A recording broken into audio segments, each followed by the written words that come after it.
Hello Sesha Rao. వాతావరణ శాఖ మనందరికీ ఒక గుడ్ న్యూస్ అయితే చెప్పింది. దక్షిణ ఛత్తీస్గఢ్, ఉత్తర కోస్తా మధ్యలో ఒక ఆవర్తనం ఏర్పడింది. ఈ ఆవర్తనం రాబోయేటువంటి రోజుల్లో ఎల్ నీనోని బలహీనపరచబోతుంది. ఫలితంగా వర్షాలు 23, 24 తారీఖుల నుంచి పడేటువంటి అవకాశం ఉందని చెప్పి వాతావరణ శాఖ చెప్తుంది. అంతేకాదు ఆదివారం రోజు, అంటే ఇవాళ సోమవారం, ఆదివారం రోజు దాదాపు 3/2 భారతదేశం మేఘావృతం అయింది అని చెప్పి ఇస్రోకు సంబంధించినటువంటి ఉపగ్రహ ఛాయాచిత్రం చెప్తుంది. వీటన్నిటిని పరిశీలించిన తర్వాత ఎల్ నీనో బలహీనపడేటువంటి అవకాశం ఎక్కువగా ఉందని చెప్పి వాతావరణ శాఖ అంచనా వేస్తుంది. ఇప్పటి వరకు భారతదేశంలో దాదాపుగా 25% వర్షపాతం సగటు కంటే తక్కువగా నమోదైంది. ఇది ఎల్ నీనో కారణంగానే కరువు ఛాయలు కనిపించాయి. ఇప్పటి వరకు ఉక్కపోత, ఎండతోటి ఎక్కువ భాగం భారతదేశంలో ఉంది. దాదాపు నెలన్నర అవుతుంది నైరుతి ఋతుపవనాలు విస్తరించి భారతదేశ వ్యాప్తంగా. కానీ అవి వర్షాన్ని అక్కడక్కడ ఇచ్చాయి, కానీ ఓవరాల్గా వర్షపాతాన్ని ఎంతైతే ఇవ్వాలో అంత ఇవ్వలేదు. ఉదాహరణకి హైదరాబాద్ తీసుకుంటే 30 నుంచి 60% వర్షాభావ పరిస్థితులు ఉన్నాయి. అంటే సగటు కంటే 30 నుంచి 60% తక్కువగా వర్షం పడిందని చెప్పి వాతావరణ శాఖ చెప్తుంది.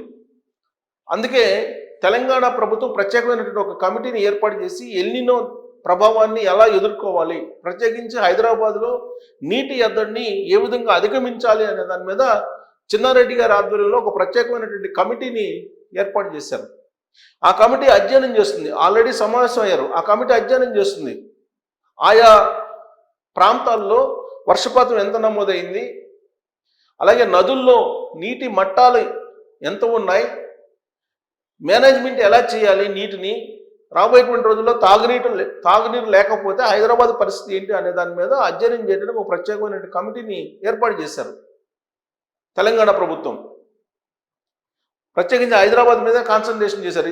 కారణం ఏంటంటే హైదరాబాద్లో ఎక్కువగా వర్షం పడలేదు. 30 నుంచి 60% సగటు కంటే తక్కువ పడింది వర్షం. బోర్లు ఎండిపోయాయి. గతంలో దాదాపు 200-300 అడుగులో నీళ్లు పడేది. ఇవాళ 1500-2000 అడుగులు వేసినా కానీ నీళ్లు కనిపించినటువంటి పరిస్థితి కొన్ని ప్రాంతాల్లో ఉంది. ఆ కారణం చేత ఈ సమస్యని సీరియస్గా తెలంగాణ ప్రభుత్వం తీసుకుంది. అలాగే ఆంధ్రప్రదేశ్ ప్రభుత్వం కూడా ఎల్ నీనో ఎఫెక్ట్ మీద అధ్యయనం చేసింది. ఎల్ నీనో ఎఫెక్ట్ ఏ ప్రాంతాల్లో ఉండే అవకాశం ఉంది, దాన్ని అధిగమించడానికి ఏం చేయాలనే దాని మీద ఎప్పటికప్పుడు సమీక్షిస్తూ ఉన్నారు ఆంధ్రప్రదేశ్ ముఖ్యమంత్రి చంద్రబాబు నాయుడు గారు. సో ఇటు ఆంధ్రప్రదేశ్, ఇటు తెలంగాణ 2 రాష్ట్రాలతో పాటు భారత ప్రభుత్వం మొత్తం దాదాపుగా 25కు పైగా రాష్ట్రాల్లో అలర్ట్ ప్రకటించింది. దాదాపుగా 111 జిల్లాల్లో భారతదేశ వ్యాప్తంగా హై రిస్క్ జోన్స్ని ప్రకటించింది. అంటే వర్షాభావ పరిస్థితుల కారణంగా పంటలు వేసుకునేటువంటి పరిస్థితి లేదు. వరి ఆధారితంగా ఉండేటువంటి భూముల్లో ప్రత్యామ్నాయ పంటలు వేసుకోండి అనేటువంటి అవగాహన కల్పించండి అని చెప్పి ఆయా రాష్ట్ర ప్రభుత్వాలకి ఆదేశాలు కేంద్ర ప్రభుత్వం జారీ చేసింది. ప్లస్ భారత ప్రభుత్వం కూడా సమీక్షించింది ఎల్ నీనో యొక్క ప్రభావం. అసలు ప్రపంచ వాతావరణ సంస్థ ఏం చెప్తుంది, భారతదేశంలో ఉండేటువంటి వాతావరణ పరిస్థితులు ఏంటి, వీటన్నిటి మీద ఎప్పటికప్పుడు అధ్యయనం చేస్తూ బులెటిన్స్ను విడుదల చేస్తున్నారు. గతంలో ఎప్పుడు కూడా ఇంత తీవ్రంగా డే టు డే బులెటిన్స్ ఇచ్చినటువంటి దాఖలాలు లేవు. మొట్టమొదటిసారిగా డే టు డే బులెటిన్స్ ఇస్తున్నారు వాతావరణం మీద. దానికి కారణం ఏంటంటే కరువు 96 ఆ ప్రాంతంలో వచ్చినటువంటి కరువు, ఆ తర్వాత 2000 అప్పుడు ప్రాంతంలో వచ్చినటువంటి కరువు, 2016 ఆ ప్రాంతంలో వచ్చిన కరువు, ఇప్పటి వరకు మనం చూడనటువంటి కరువుని మనం చూడబోతున్నాము అనేది వాతావరణ శాఖ చెప్తూ వచ్చింది. దానికి కారణం ఏంటంటే పసిఫిక్ మహాసముద్రంలో ఎల్ నీనో బలపడుతూ ఉంది. హిందూ మహాసముద్రంలో ఇండియన్ డైవర్షన్ పోల్ అనేది పాజిటివ్గా లేదు. ఆ కారణం చేత తీవ్రమైనటువంటి వర్షాభావ పరిస్థితులు ఉంటాయి, కరువు పరిస్థితులు ఉంటాయి అని చెప్పి వాతావరణ శాఖ చెప్తూ వచ్చింది. మరికొన్ని రోజులు ఈ వాతావరణ శాఖకు సంబంధించినటువంటి నిపుణులు వాతావరణం దానికి సంబంధించి ఈ రాకాసి మేఘాలు ఏదో వస్తున్నాయి, కొన్ని వేల కిలోమీటర్లు ఆక్యుపై చేసాయి, కుంభవృష్టి కొన్ని ప్రాంతాల్లో పడుతుంది, మరికొన్ని ప్రాంతాల్లో తీవ్రమైనటువంటి నీటి ఎద్దడి, కరువు ఛాయలు కనిపిస్తాయి అనేది చెప్తూ వచ్చింది. వాస్తవంగా వాతావరణ శాఖ ముందుగా చెప్పిన దాని ప్రకారమే పడిన చోట వర్షాలు కుంభవృష్టిలాగా పడిపోతున్నాయి, పడని చోట అసలు పట్టలేదు. ఉదాహరణకి హిమాలయాల చుట్టుపక్కల వర్షపాతం పెద్దగా నమోదయ్యింది, కానీ మైదాన ప్రాంతంలో వర్షపాతం నమోదు కాలేదు. భారత వ్యాప్తంగా ఇవాళ వరకు కూడా దాదాపు 60 నుంచి 40% పంటలు వేసుకునే పరిస్థితి రైతులు. దానికి కారణం ఏంటంటే వర్షాలు లేకపోవటం. వర్షాలు వాస్తవంగా 90% నైరుతి ఋతుపవనాల కారణంగానే వర్షపాతం నమోదవుతుంది భారతదేశంలో. కానీ నైరుతి ఋతుపవనాల్లో 1.5 నెల అయినప్పటికీ కూడా ఇవాళ వరకు కూడా వర్షపాతం పూర్తి స్థాయిలో నమోదు కాలేదు. ఆ కారణం చేత 40 నుంచి 60% పంటలు వేసుకునేదానికి అనుకూలంగా లేనటువంటి సిచ్యువేషన్. అందుకే సాగు విస్తీర్ణం తగ్గిపోయింది. ఇది రాబోయేటువంటి రోజుల్లో ఆహార కొరతను కూడా సృష్టిస్తుంది, అలాగే ఆర్థిక మాంద్యాన్ని కూడా సృష్టిస్తుంది అనేది కూడా ఆర్థికవేత్తలు చెప్తున్నారు. అలాగే ఆహార కొరత ఏర్పడుతుందని చెప్పి నిపుణులు చెప్తున్నారు. ఇలాంటి పరిస్థితుల్లో ఇప్పుడు ఒక పెద్ద గుడ్ న్యూస్ ఏంటంటే ఉపరితల ఆవర్తనం అనేది కనిపిస్తూ ఉంది.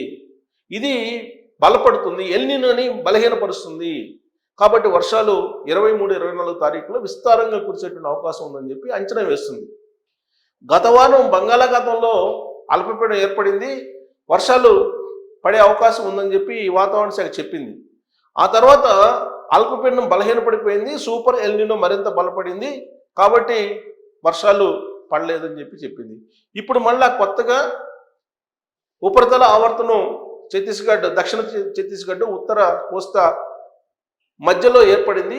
ఇది ఖచ్చితంగా బలపడే అవకాశం ఉంది, వర్షాలను విస్తారంగా ఇచ్చేటువంటి అవకాశం ఉందని చెప్పి ఒక గుడ్ న్యూస్ చెప్తోంది వాతావరణ శాఖ. ఇది సాకారం కావాలని మనం కోరుకుందాం. ఎందుకంటే ఈ మధ్యకాలంలో 3-4 అల్పపీడనాలు పుట్టాయి బంగాళాఖాతంలో, కానీ అవన్నీ కరిగిపోయి ఎల్నినో బలపడి సూపర్ ఎల్నినో అయింది. అది కాస్త సూపర్ ఎల్నినో నుంచి ఇంకా మరింత తీవ్రమైందని చెప్పి ఘాట్ జిల్లాల రూపంలోకి వెళ్ళిపోయింది. కాబట్టి ఇంకా తీవ్రమైనటువంటి కరువు పరిస్థితులు ఏర్పడతాయని చెప్పి కూడా వాతావరణ శాఖ చెప్పింది. ప్రపంచ వాతావరణ సంస్థ అలాగే భారత వాతావరణ శాఖ కూడా చెప్పింది. కాబట్టి ఇప్పుడు మరి వాళ్ళ అధ్యయనం ప్రకారం, అలాగే ఇస్రో ఇచ్చినటువంటి ఉపగ్రహ ఛాయా చిత్రాన్ని పరిశీలించిన తర్వాత ఈ ఉపరితల ఆవర్తనం బలపడి వర్షాలను ఇస్తాయి. తూర్పు, ఉత్తర, మధ్య భారతంలో వర్షాలు కురుస్తాయి అని చెప్పి అంచనా వేస్తుంది 23, 24 తారీఖుల్లో. మరి ఈ అంచనాలు నిజం కావాలని కోరుకున్నాం. ఒకవేళ ఇది కూడా నిజం కాలేదంటే భారత వాతావరణ శాఖ ఏం చేయలేదు. ఎందుకంటే బలంగా చెప్తుంది. గతంలో ఎప్పుడు కూడా భారత వాతావరణ శాఖ ఇంత బలంగా చెప్పలేదు. ఈసారి పుట్టినటువంటి ఉపరితల ఆవర్తనం మీద హోప్స్ పెట్టుకుంది. ఖచ్చితంగా అది బలపడే అవకాశం ఉందని చెప్పి ఎక్స్పెక్ట్ చేస్తుంది. సో భారత వాతావరణ శాఖ చెప్పిన విధంగా వర్షాలు ఒకవేళ ఈ ఉపరితల ఆవర్తనం కనుక వర్షాలను ఇస్తే కొంతమేరకు సాగు అనేది ఉంటుంది, లేదంటే సాగు ఉండదు, ఆహార కొరత ఏర్పడుతుంది, ఆర్థిక మాధ్యం ఏర్పడుతుంది. వర్షాభావ పరిస్థితుల దృష్ట్యా మంచినీటికి కూడా కటకట మనం ఎదురు చూసే పరిస్థితి, మంచినీళ్ళు కూడా దొరికేటువంటి పరిస్థితి ఉండదు. ఇప్పటికే హైదరాబాద్లో ట్యాంకర్లు కొన్ని లక్షల ట్యాంకర్లు తిరుగుతున్నాయి రోజు, అయినప్పటికీ కూడా నీటిని సప్లై చేయలేకపోతున్నారు. ఇలాంటి పరిస్థితిని అధిగమించాలంటే వర్షాలు పడాల్సిందే. ఒకవేళ పడకపోతే మాత్రం హైదరాబాద్ ప్రత్యేక ఎన్ని కమిటీలు వేసి అధ్యయనం చేస్తున్నప్పటికీ తెలంగాణ ప్రభుత్వం హైదరాబాద్లో ఉండేటువంటి పాపులేషన్కి నీటిని అందించేటువంటి పరిస్థితి ఉండదు. అందుకే ఈ మధ్యకాలంలో నీటిని వృధా చేస్తున్నటువంటి ఒక బిల్డింగ్ ఓనర్కి భారీ జరిమానా కూడా విధించారు. అంటే నీటిని పొదుపుగా వాడుకోవాలి, వర్షాభావ పరిస్థితులు ఉన్నాయి, నీటి ఎద్దడి ఏర్పడే అవకాశం ఉంది అని చెప్పి ఇంత పెద్ద ఎత్తున అవగాహన కల్పించే ప్రయత్నం చేస్తున్నప్పటికీ కేంద్ర రాష్ట్ర ప్రభుత్వాలు, మీడియా కానీ వేస్ట్ చేసేటువంటి వాళ్ళు ఉన్నారు. అందుకే భారీ జరిమానాలను కూడా విధించాలని చెప్పి రాష్ట్ర ప్రభుత్వం భావిస్తుంది. హైదరాబాద్లో ఎవరైతే నాలాలకు మోటార్లు పెట్టి ఓవర్ హెడ్ ట్యాంకులు ఎక్కిస్తున్నారో వాళ్ళని కూడా ఐడెంటిఫై చేస్తున్నారు. జియో ట్యాగ్ ద్వారా వాళ్ళకు కూడా భారీ జరిమానాలు విధించేటువంటి అవకాశం ఉంది. లేదంటే హైదరాబాదులో ఉండేటువంటి జనానికి వాటర్ సప్లై చేయడం అనేది అంత ఈజీ కాదు. అప్పుడు సిటీని వదిలిపెట్టి వెళ్లాల్సిన పరిస్థితి ఏర్పడుతుంది. ఆ పరిస్థితి రాకుండా అందరూ సహకరించి పొదుపుగా వాటర్ వాడుకోవాలని చెప్పి రాష్ట్ర కేంద్ర ప్రభుత్వాలు చెప్తూ ఉన్నాయి, మీడియా కూడా చెప్తుంది. సో దీని మీద మీరు కామెంట్ చేయొచ్చు. Thank you.